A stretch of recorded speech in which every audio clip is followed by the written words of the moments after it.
Selling can be very exciting when you're winning. It can also be very discouraging when you're losing. When you're trying to prospect a client, there are times when you get a client to automatically tell you yes without wasting your time. At other times, they just tell you no, I'm not interested. But there are these categories of clients, this group of clients that they don't want to hurt your feelings, they don't want to make you feel bad, and they just say, I'll get back to you. Sometimes I'll get back to you means that they really want to think about it. At other times, they don't want to hurt your feelings. That's a way of saying, hey, I'm not interested. So the question is, what do you do when a client says, I'll get back to you? How do you respond as a salesman? My name is Chike Okoli. I'm the founder and chief content creator of Influencer. And in this video, I'm going to be showing you how to handle similar objections when you hear a client says, I'll get back to you. Now let's dive right in.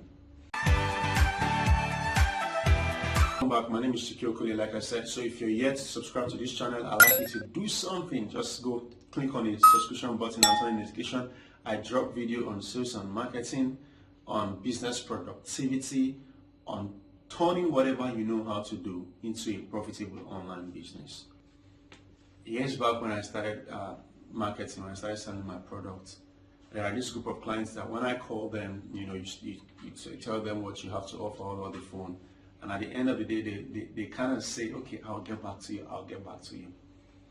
And now, at first, I thought that, okay, they want to think about it, So I kept trying to get back to these clients, and I kept on getting I'm busy, I'm in a meeting. And so they put me into what I call everlasting meeting box, where you keep calling them, they are always in a meeting. And if you've had similar experience like me, I want to tell you what I did.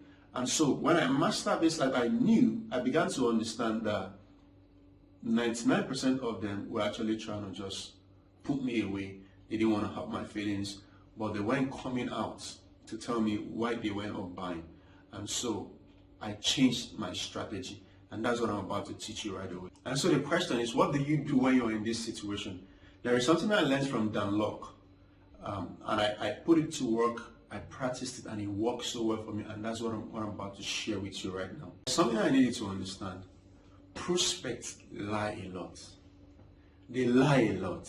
There are a lot of reasons why they won't tell you the truth. It's not because they really want to lie, but the thing is, prospects feel that when they give you all the details, they are arming you so much to be able to heighten the price for them.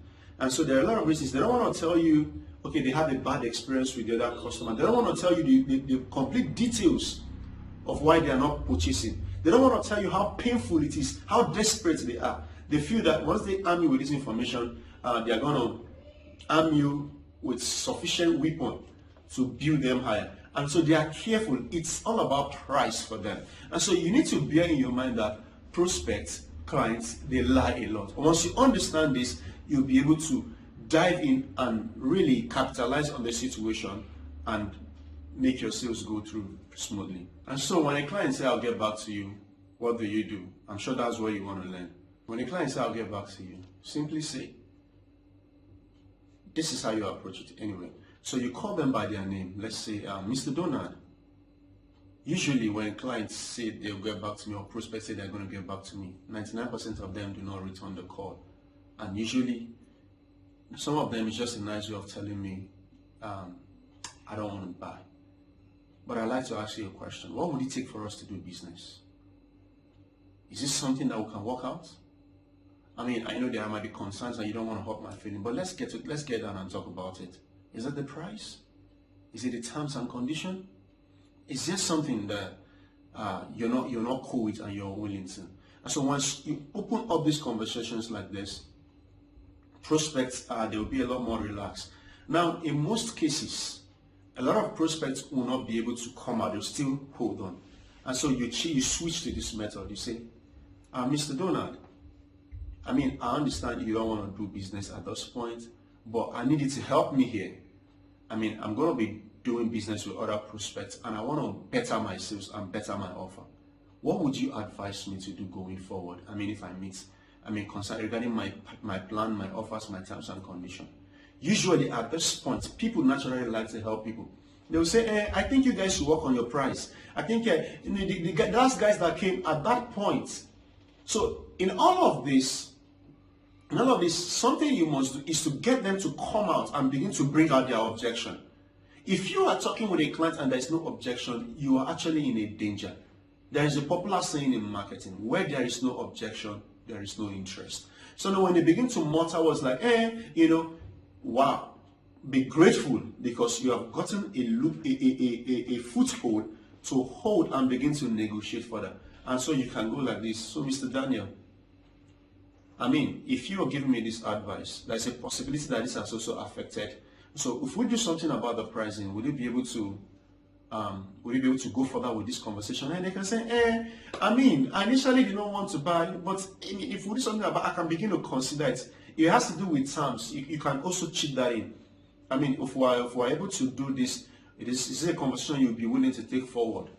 Very often, they will mutter, and it gives you an opening to begin to carry on with that conversation. So at the end of the day, the point is, do not let a prospect fix you into that everlasting meeting box when you keep on calling them.